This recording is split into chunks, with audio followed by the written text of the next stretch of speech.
Welcome to the Encore Audio Archives YouTube channel. I'm Taper Dave, and this is my channel. I've uploaded hundreds of talks here that I've recorded at meetings in West LA, and I've also recorded conventions starting in 2013. I've got a bunch of those up. And Walt and Mary Murray, the original owners of Encore Audio Archives, started the company in the 80s, and Walt recorded Joe and Charlie's and a bunch of stuff down in Vista, California. My sobriety date is June 20th of 1994.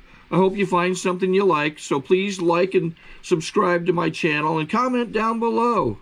If you want to hear something that I don't have or that you don't see, I'll see that I get it. Anyways, take care and have a great day if you want to. Tonight our main speaker is Don N.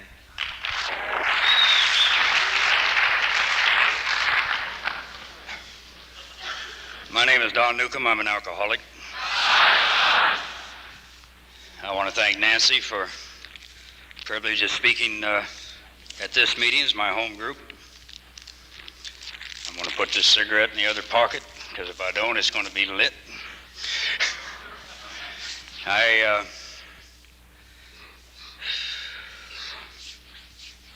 know most of you that I know are my friends, and I know most of you wish me well in all my endeavors. But it's amazing how your identity slips me once I get up here. Which is the friend and which isn't. At one time or another, I'd say in the last 9 years and 9 months, I've offended each and every one of you. And I'm sure you probably have me. And to anybody that's new here tonight, in my opinion, that's called daily living, which is all that, to me, that Alcoholics Anonymous is about, teaching me how to live daily in a manner which is acceptable to those around me, and in my case, the authorities also, who were frequently around me. I drank alcohol somewhere at the age of 12, 13 years of age, without any particular motive. Standing in back of a little thing called the Circle Theater in a town called Greenfield. That's really a long ways from anywhere. Outside of Bakersfield, and somebody had a half a pint of tequila, and I took a swallow of it because the two guys I was with had stole it, and you can't let down your friends. And it was the most ghastly thing I ever tasted at that time. And I didn't drink it anymore. That's a good holdout. If you come into the program like I did and you really think your case is different and you're looking for some other reason besides just being an alcoholic, and I did that for some time. But my drinking progressed through teenage years as a social. I got to believe it wasn't done socially, because the people I was around did not, as I look back today, they didn't know what social drinking was. They all partied. We always went on a party. And I didn't bother to learn how to work, because I was stealing at a very young age, and it sufficed. I could get by on that. As long as I could steal some booze, and if we broke into a store, we'd add hot dogs and buns to it. So it was a rounded meal. And go to the river and have a party, and it was fun. And sometimes drink too much and puke on somebody else and get the hell knocked out of you and learn controlled drinking. Scared to death, always scared. I don't recall a period in my life where I didn't have a tremendous fear, either from my brother, my family, the people around me. Much like Tim, I was put into a county home at a very young age. Always had this fear going, and I was small, and that adds to it. It's one thing to be scared and big, but scared and small is a pain. And then scared and small and you don't want to get hurt adds to it. And then scared, small, don't want to get hurt, and you want everybody to like you. Really creates a situation which is almost impossible to attain. I wanted everybody to like me. I could not. The only reason I didn't really want to fight, it wasn't beyond the fact of getting hurt, was the fact that I knew that once we had a fight, you weren't going to like me anymore. And in Bakersfield, they don't do it that way. Up there in those honky-tonks, they fight for sport as you get older, and that even gets worse, because then you're supposed to act as though you don't mind. You act as though it's fun, and oh sure, I'll go out in the back of the parking lot, and they just stomp the hell out of each other, pick each other up, come back in, buy each other a drink, and go on their merry way. And I'm sitting over on the sideline with a lot of loud music and heavy smoke, and hoping, I wasn't praying then, I'd quit that, hoping that nobody would challenge me, and yet having to wear a mask that said that I would answer that challenge. It was just a tremendous expression of fear, and alcohol cushioned that. It took it away. It eliminated, it stopped my hands from shaking when you scared me. That's embarrassing. When a guy challenges you, or a woman, in fact, up there in Bakersfield,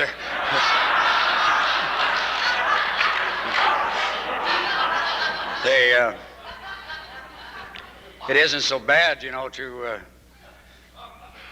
gracefully bow out, but when you're doing it shaking, it just it doesn't look good. There's no way you can do it. Because of my stealing, I was put in institutions, and I don't know where that is relative to my drinking. I doubt if it's even important, other than the fact that it set me up for a way to handle daily living which is not acceptable by other people around me or by society in general. I became violent because I was fearful. If you scared me, I attacked. If you stood between me and what I wanted, I took. If you hurt my feelings, I struck out. And that was just a pattern that became my life. My life was the easier, softer way. I really believe that today. When I listen to the people who get up to this podium and talk, and I know so many of you, and I listen to you come up here and you tell about trying to keep everything together with a family and a job and car payments and lease and all that stuff that has to be done out there for normal living, and get your drinking done too. I know today that my life was the easier, simple way. I went to prisons. I laid in them for 2.5 to 3 years or 7 years, or in earlier reform school days, I was in them for matters of half a year or a year. When I was removed, it was beyond my control. When I was there, it was a continuous rapport with me that next time when I get out, it's going to be different. With you, you had to get up every morning. I got to wait 2 or 3 years before I had to prove to you it wasn't going to be no different, you know. So for that reason, I think it was easier. In order to survive in a relationship of that type with people in that situation, you have to become something that you aren't. You have to do things you don't want to do, and you have to live in a style that isn't always up to your standards. I was to find out after getting sober that I had rather high standards, far beyond I could ever reach. And in the institutions, the laws that I lived by were very, very extreme, near impossible, so that I was continuously reminded of my shortcomings, my lack of manhood. Nobody knew it, probably more than I, but I had it, and I knew it. I knew the fear that was inside of me. I would go through situations that other guys looked very macho going through, and I would go home and be scared to death after having done it. Alcohol, as these years went by, would do two things. It would relieve me of the inhibitions that prevented me from performing as well as the guys around me. It erased momentarily the memory of the actions that I had done in order to be with the guys who were around me. Very much like anybody else I've ever heard from this podium. Alcohol became a necessity probably in my 30s, where I was aware, very much aware of it. I was told at a very young age that I drank too much and I drank badly, and then I began to drink well, and I was told I drank too often. And I thought, you spend the time in there that I have, and you'll drink a lot too, and I justified my drinking and went on about it. In institutions, you get whatever's available. And there are certain points in my life, I think, that if I had had the knowledge that I have today, I would have recognized signs or symptoms of alcoholism. I was in what was to turn out to be a 7-year period of my life, and I was in one of their honor camps, and somebody had mentioned that you could take Vitalis hair oil that had a certain percentage of alcohol in it and drink it and get loaded. Well, hell, a couple of years before that, when I was down at the prison in Soledad, I read an article in Reader's Digest that if you consume large quantities of water all at one time, that it would give you a feeling of intoxication. And I suppose that's what the feeling was, but you stand in one spot a long time. But it beat normal. It beat normal. It beat what was around you. So we waited all month. Now, that's not like going out to the liquor store at 6 the next morning. A month's a long time between drinks. And I needed my drinks. And we waited till the canteen came in, and we got together all of our bottles of Vitalis, and somebody else come up with the idea, obviously this guy was not an alcoholic, that if you poured it through a loaf of bread, you'd remove some of the perfume and the oil that it contained. And so I took my 6 or 7 slices of bread and I poured my share through it. And it doesn't take a mathematical genius to recognize the fact that 4 ounces of Vitalis had now been reduced to about 1 ounce. And the rest of it was in the bread. And so I did what any of us would have done. I ate the bread.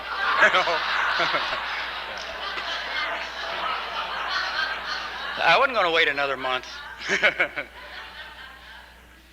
I think the only time I ever recall turning down a drink was when a friend of mine had went out and he had bought some homemade wine, again in a prison. And he only had a 10-ounce coffee jar. And I knew that you just cannot get loaded on a 10-ounce coffee jar between 2 or 3 people. And so I turned it down, and that stands out in my memory, which is a message within itself to me. That stands out. I remember that with clarity. When I came to Alcoholics Anonymous, I came without any question of all. My life was unmanageable. I had spent 18 out of 26 years in prison and reform schools. I had absolutely no concept of daily living. My idea of daily living was, I've seen trained mice do the same thing that I spent most of my life doing.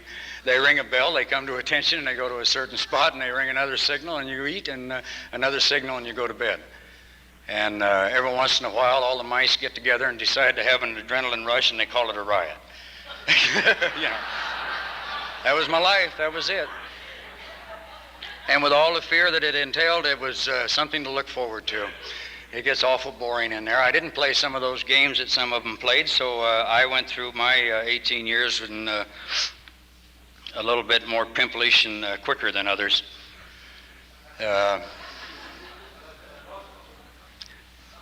When I came to Alcoholics Anonymous, it was because of a panel that was made up of members of Alcoholics Anonymous over in the Valley, and one of those members was Darrell Feldner. And Darrell reluctantly approached me at the meeting up at the prison, and he says, "You look familiar." And as we talked, we found out that we'd been in the same grammar schools, and that's where it ended. That was where we divided. He went on with daily living, and I went out of reality. And but he drank as I drank, and he was here. And so he gave me a phone number, and I knew one thing. I had served 7 years and 3 months at the last of that, and I knew that it was emotionally impossible for me to stand another day in prison. And when I came out after that 7 years and 3 months, I lasted 70 days. And 30 of that 70 days was a daily and nightly, as often as I could, drunk. And they arrested me, and I was right back in there again. And nothing seemed to be able to stop me from going back to the one place that I couldn't stand to be. And alcohol was the only thing that gave me any kind of a significant relief of the fear and the inadequacy and the failure. And because inside of me, I didn't want to be that failure. Inside of me, I really did want to be that lunch pail carrying square John that I always badmouthed. And when I got out, I called Darrell, and he took me into his home. I spent 3 months, I spent about a month, I guess. I'm not really sure of all this in its proper order. I guess it's unimportant, but going to a lot of meetings and over in the Valley, and a few over here, Saturday night meetings, second in Arizona, and meeting people out of this group. Met this group's founder. Scared me very much. A couple of his babies, big guy named Keith, always scared the hell out of me. Made me very nervous, because he's big. Anything that is looks like I'm going to have a difficulty controlling scares me. I proved to be correct. And I got drunk, and I was to get sober again, and I went to Clancy and asked him to sponsor me, and he set up a series of patterns for me that to this day hold me in good stead. And any given day when I'm in a bad place, or if I'm not in a bad place and I just want to feel better, it was the actions to be taken. Because after all the years I'd spent, in order to survive it emotionally, I had to shut off my contact with emotions and the identifications of them. I had no identification. The only way I knew that anger was about to come is that I'd get a bristling in the back of my hair, and I'd get these little black spots. And I knew by then it was too late. I had no control over what was to come out next. I knew passion by its obvious expression, and that also was love. And if one failed to work, well, you knew that the other no longer existed. There's great mortification in that failure, too, by the way, alcohol will relieve you of that. I can recall feigning a lot of passing out when I really was wide awake. It's a hell of a lot easier than punching her. You know, your knuckles get sore after a while. I've been trying to trace down a divorce of first marriage in 1960-something. And in the process of doing that, I'm having to bring up old memories, and I'm finding out that I wasn't a very nice person in those days. But I didn't want to be that way. I meant to be a nice person. I really wanted to be. I was told by this same person that at any given moment, she thought that I could be a preacher. I was as gentle. And at any other given moment, she had no idea what I'd be like, because I would go into total insanity. And it was just, I had no control over that. I didn't want to be it. I just had no control over it. For 9 months, I went through this program and come to these meetings here in 1971, I presume, in that area. And I met a lady, and I was working as a sewing machine mechanic. They taught me that in prison. They don't have too many trades there that are useful, but that one was. And she decided that I'd do quite well as a cosmetic salesman. And I went to Clancy about it, and he pointed out that he didn't recall anything about any of the institutions that taught that as a trade, that I might be a little shy in that background. And not having played any of the games they played in prison, I really had no exposure to their cosmetics. But she had something to offer that he didn't, and I had the... And so I set his opinion aside and approached mine, and later on when I got sober again, I picked up this, I decided maybe what I really needed was I needed somebody who could really understand me, and I got an ex-convict, Marvin Rosenthal. And Marv was gentle with me and kind with me, and much like a partner and a friend, and yet he taught me about the rules that are in this book. Now, a lot of you would be offended to hear me say that, but he made me go into the portion of this book that had a lot of words in it that were must. And he made me underline these must. And he pointed out to me that must doesn't mean maybe, and it doesn't mean, could be. He said must was something that you must do. And so he gave me what I was to later interpret as the rules of my program, of my Alcoholics Anonymous. I was to get drunk again, and I spent 5 months, the last 2 of which I was to do something I never did before in my life. Other than that 1 10-ounce jar of homemade wine, I never passed nothing up. I had consumed just about anything that I could get my hands on. There was a period of time when I was doing some county time, a year, and we had went into the doctor's office and reached into his bag and pulled out a bundle of goodies. And the bundle of goodies turned out to be some form of an antihistamine. And we had just a whole bunch of them. And we had this guy that I did this with was a dope fiend. He was one of those opium heroin addicts, and he was shooting. He's got like a bridge with a tunnel running through where Jesus. And I wanted that, but I didn't want to get it the way he did, because they hurt. See, I have this fear. And so we got up, and we're doing this year, I think. And every day we'd get up and we'd take some of these pills and grind them up and cook them and put them in our arm and shoot them in there. And I did this for nearly 6 months. When the supply dwindled, we sent down to the main camp, and we had another friend steal some more, and we got some more. Now, this is really not a big deal, except the whole effect of this pill shot into my arm was to get a very quick rush up the back of my neck. My face would turn red and flush, and my mouth would get very dry, and my hands would shake, and that would be it. That was it. All within about a minute and a half's time, it was over. 2 to 3 times a day for 6 months is a hell of a pursuit. So if I'd have been able to see the signs, I may have surrendered quicker than I did.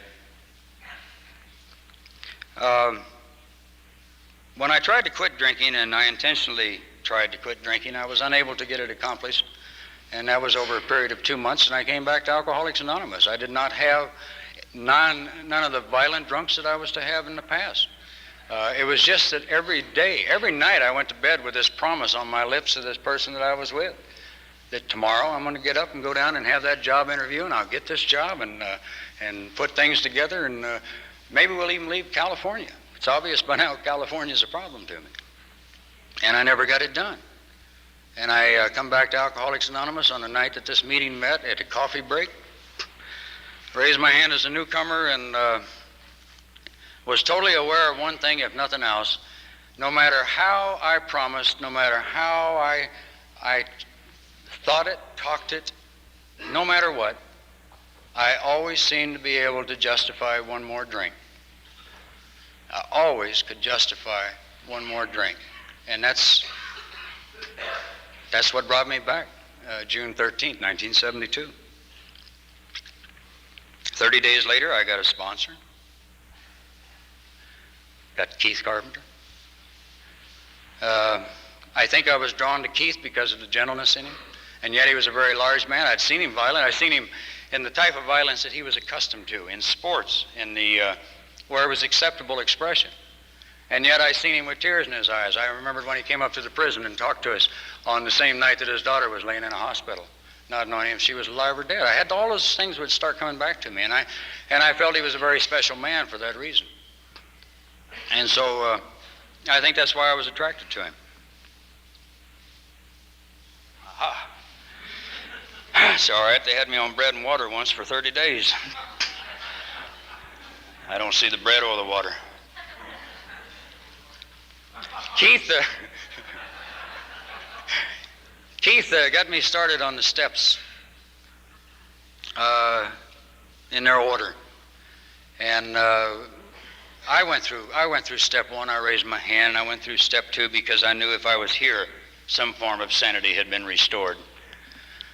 Step 3, I didn't really care to discuss too much. I had a few things in my background that I had been told from all the Baptist preachers of my youth that it's the major sin and you're never forgiven and that's it.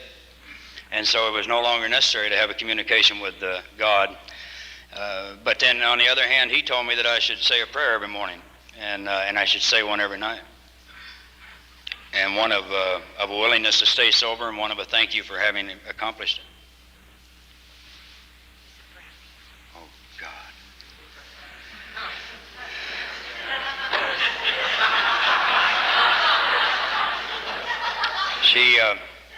She just brought me a brownie, and I don't think any of the other speakers that I know of have ever got a brownie up here.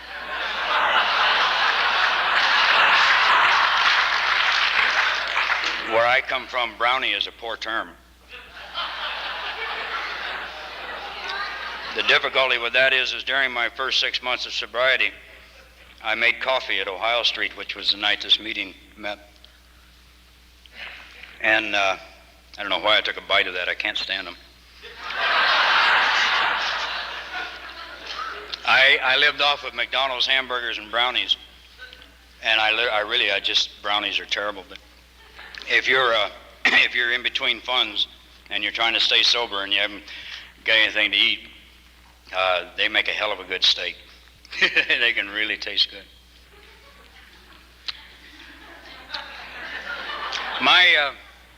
My approach to God was to fake, and it was not God, it was a higher power. I was not an atheist.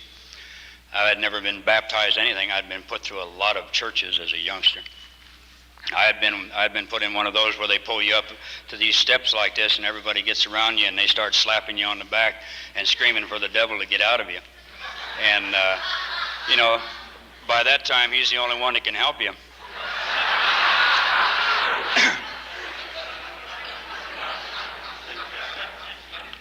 That was the extent of my religion. We got to my fourth step, and he gave me a basic outline, and it was something to the effect of, by the time I wrote it, I would have done a near autobiography. But he asked me a couple of things in there. He mentioned one is to discuss any problems I might have had with sex. And there were some embarrassing moments, but there was nothing in there that was really... I found I'd been around long enough to hear some of your stories, so I knew that none of it would really be too bad to have to tell. And then after that, he mentioned that I should tell the one thing that I swore I'd never tell another human being. Well, now, I've been in prisons and before parole boards. I've been in front of psychiatrists, psychologists, group counseling, individual counseling, therapies of every sort. It's all required by the state of California, and I have had, just literally years of it. Years of it. I know exactly how to rehabilitate. There is a mathematical system to rehabilitation. If there wasn't, I wouldn't be your speaker, None of which does me a bit of good. None of it does. But I knew that when he asked that question there, that I was to tell the one thing I swore I'd never tell, that I was being conned. I mean, if he ain't never going to tell it, why would he ask it? So I pondered over that, and I decided the one thing that I knew more than anything else, I did not want to be where I was at the day I come back to Alcoholics Anonymous, emotionally, physically, or otherwise. And I was afraid of getting drunk. I had gotten drunk enough times in this program, and that I knew how easy it was to get drunk, and I decided to do it as thorough as I possibly could. And I did. I gave up everything that I had memory of. Good, bad, or indifferent, mostly bad. I had a lot of stuff to get rid of. Read that inventory to him, found out that he's a dirty old man. You don't have to be in prison to be a dirty old man. They're right out here amongst you. I love it. I think it's fantastic. Having shared with most of you and a lot of others besides this, I found out that you don't have to be raised on a farm to practice animal husbandry. I thought it was all part of the course. And I also found out that it wasn't necessary to really feel as guilty as I'd felt all those years. So it accomplished a commitment. Exactly what he said to me was I want you to make a commitment to Alcoholics Anonymous. Well, once I have given somebody the information I gave him, which could put me away for the rest of my life, literally, once I've given somebody that, I'm in an awkward position. Even when the days when I really questioned whether I was an alcoholic who couldn't drink, I was in that awkward position about he knew. And I don't really know how serious he's going to take all this. He might not have approved of some of those things I told him. And if I go out and get drunk, the end result was that at times when I had a strong desire to go get drunk, I didn't. I felt a commitment to Alcoholics Anonymous. I took the things that Clancy had taught me during the period of the 9 months that he sponsored me, and I practiced them every day, and they were the same things that he had taught Keith, and therefore they were all compatible, and I began to function in a normal manner. I had been told about that time that people were not out to get me. I was very, I found out Don Newcomb sober is the same one drunk. If you scare him, he reacts violently. If you hurt his feelings, he wants to hurt you back. It doesn't matter about booze, and it didn't matter about how many meetings I'd been to that week. It didn't matter about how spiritual I was that day. It didn't matter about anything. It's just that at that moment when that happened, I could not guarantee my reactions. I come probably very as close as anybody I know around this group in the last 12 years of getting arrested in the yard. I probably come as close to it as anybody. And Ed recognized a symptom that he had known of himself. I had a young boy that had thrown some coffee on my son. At that time was about 5 years old. And this was a very little boy. And I pondered this in my mind. I knew that you can't just go over and stomp little boys in the ground. So I decided, I asked the mother if what she was going to do, and she said she was going to set it aside for a little while. And not being sober that long, I knew that that was not the right answer. And so I was going to go over to counsel the little boy. And Ed was to tell me later that he'd seen a look in my face that he knew that counseling was not going to be the end result of that contact with him. And I literally, he stopped me. He stood in front of me. And Diane come and they talked to me. And Ed, I was just insane. I was totally and absolutely insane for whatever period of time. I have no idea. Whatever period of time. I was to repeat that in different ways at different times, probably through most of the first 4 or 5 years of my sobriety, periodically. Every once in a while, almost like a cycle, maybe a 3 or 4 or 5 month period, all of a sudden I just go, boom, and not even know why. Not even know why. The end result was always the same. In doing my amends, it's a little difficult to consider going up to some of the towns I'd been in and walking in and saying, listen, I want to tell you that I'm sorry for robbing you and taking your money away from you and putting that gun in your face and tying you up, and I didn't really mean to put the gun in your mouth. There's no way that guy is going to say, well, as long as you're doing better, that's all that's important to me.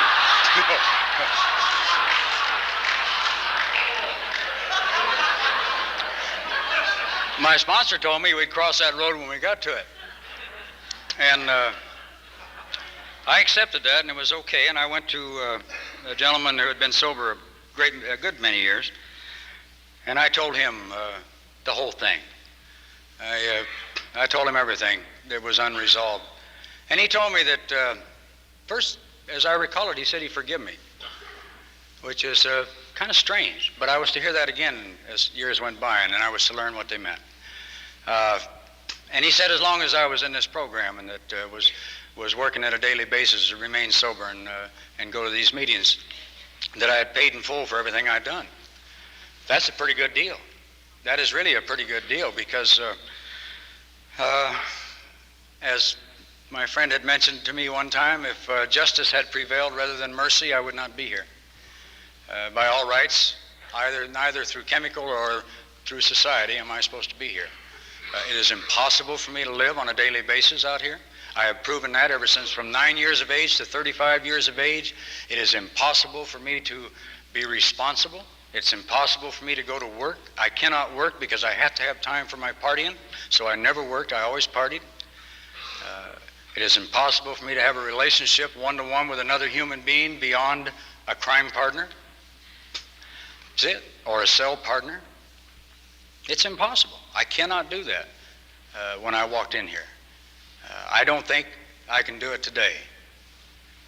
I talked to a man in Dallas today with my company, and I was required to call him. I don't like calling there. We just had a home office change from out of here to Dallas, and so I have to have new people that I don't even see their voices on the phone. And he said most salesmen know 2 to 3 weeks in advance who they're going to call on. And I thought, Jesus, they're going to find out. They're going to find out. I have a potential list, and that's it. And I can't guarantee I'm going to call on them. I literally, tomorrow morning when I get up, my sponsors told me to list 10 things each day to do, 10 calls. And I try to do that. I don't accomplish it as well as I should, but there's at least 5 in my mind. And when I get up in my morning and begin my day, I don't know whether that's going to be accomplished. It is not important to me whether it's going to be accomplished. It's important to my boss. So I have to write these things down on paper and make it look as though I am going to do that. I was told that if I would do the footwork and take the actions, that the results, first off, were none of my business, and they would always be the results that were good for me, what I would need. The reason I quit reacting physically violent, I don't do that 100% today. 98, unless it's an auto. Autos are 60%. Unless it's a stranger that I don't know, they're about 70%. An AA member is about 80%. And the lady I'm engaged to, it fluctuates frequently.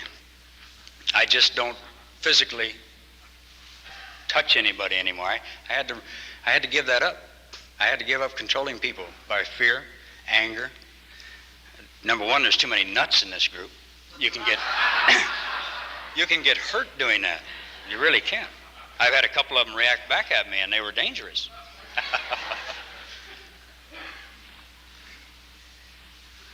I have a son and a daughter that are very dear to me. I have a sponsor that continues to set an example for me.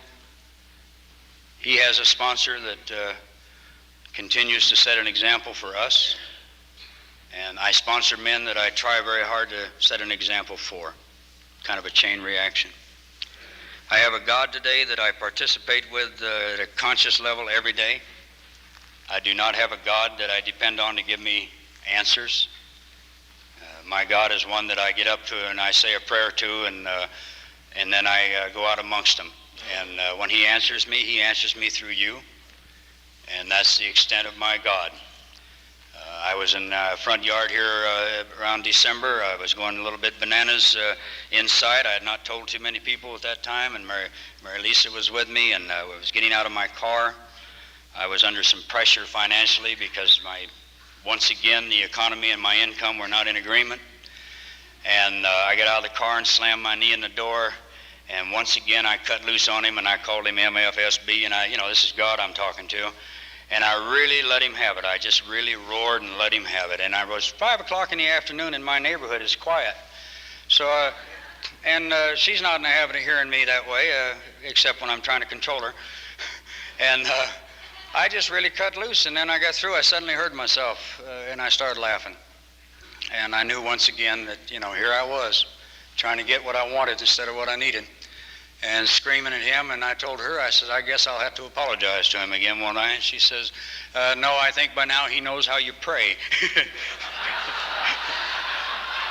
Some days that's the only prayer I got, and other days my prayers are very gentle, very, very caring. My son and my daughter have brought an awareness of love in my life that I had no other way of getting. My relationship with Mary Lisa and we've been engaged a long time now. Damn long. It has caused me to have to work at a relationship by talking, by communicating verbally. When I get angry at her, I can't touch her, I can't hit her. I don't allow myself the privileges anymore. She's gotten wise to some of my games. She knows that when I use a 4-letter word, it's to get control over her and to make her stop talking about the subject. And she gives me just about 3 minutes grace and brings the subject right back up again. And so we have to talk it out. And this is a thing. That month in December, they laid off 3 salesmen in Southern California. 30-some-year man, 17-year man, a 10-year man, and they kept one. And it was me. And I'm not very good at what I do. I'm also a poor judge, I suppose, but I'm not very good at what I do, except I have one thing. I am willing to look at my faults, my defects. I'm willing to tell them where I'm short of experience, what I don't know, and I'm teachable. And that isn't what walked in here 12 years ago, 10 years.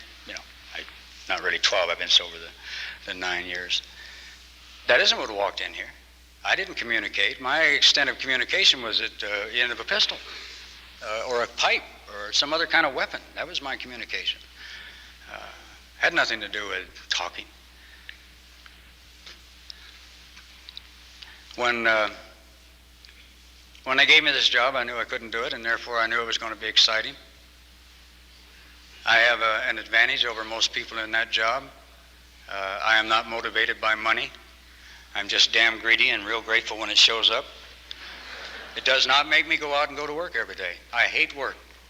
I wanted Darrell to adopt me in 1970.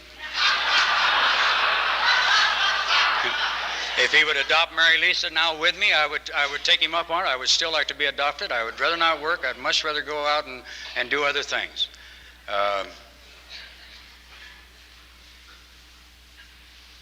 If I have not obtained anything else in my sobriety beyond being sober, but to have gotten the ability to love my children, to love Mary Lisa, to love my sponsor, to not have anybody in this room tonight. I don't know about tomorrow. Tonight that I want hurt. There's absolutely nobody that I know in Alcoholics Anonymous that I want drunk. Ramon taught me how to love them that way. I had a couple of old timers around here that I didn't care for too much. And I told him I didn't care for him. I hated one. I hated him badly. And he told me all I had to do was love him.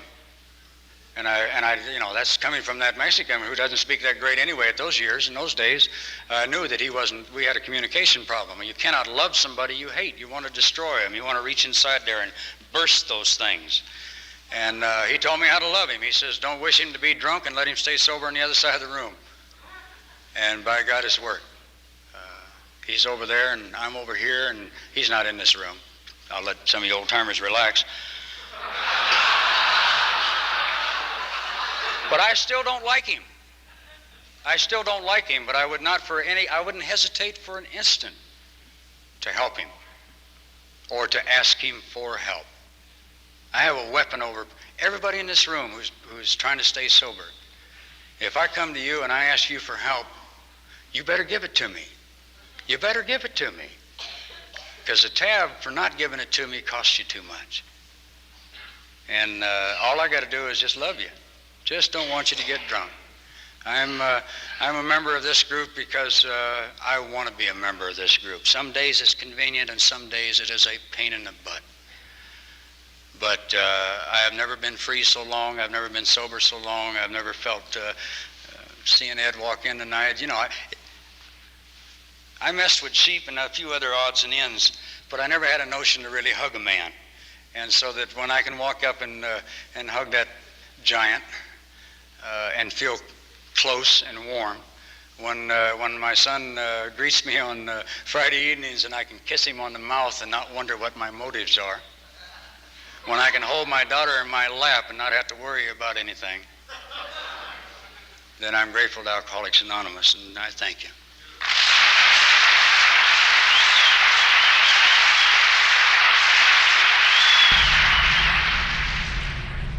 Okay, this is how I prepare my drone for launching. I like to do it inside the cab of my truck so I'm not standing outside in the weather. To install the joysticks for control, up and down, right and left, powered on. I have an Android phone that I use to connect it to the drone with. And it's actually controlled through the iPhone, through an app. Oops, wrong way. It's actually controlled through the iPhone, or through this Android phone, through the app. It's actually controlled through the Android phone, through an app, and you connect it through this short connection right here.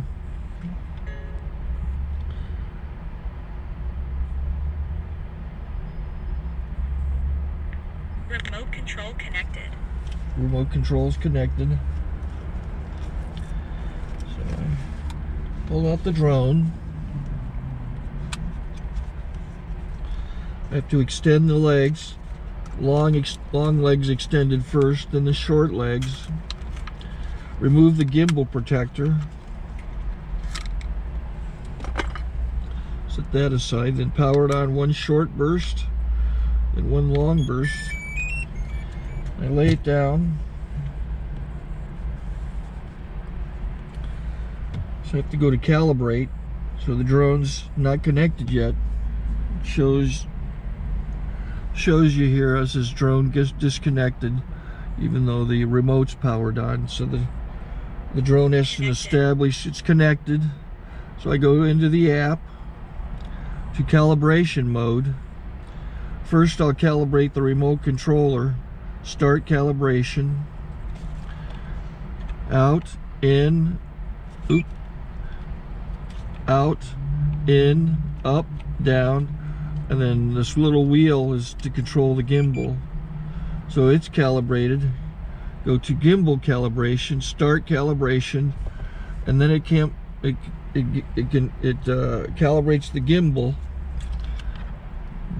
That shows up. The gimbal's moving all over the place. Changes, you can see it on the video. And I'm calibrated to take off. It's acquired 7 satellites at the moment. There are 26 satellites up in the sky, which it has to acquire before you can take off. So it's connected. It's got enough satellites. This is white. I can go to press this little arrow button, swipe right to take off, and it would start the motors if I slid this to the right, but I'll wait till I get outside. Don't want to do it inside.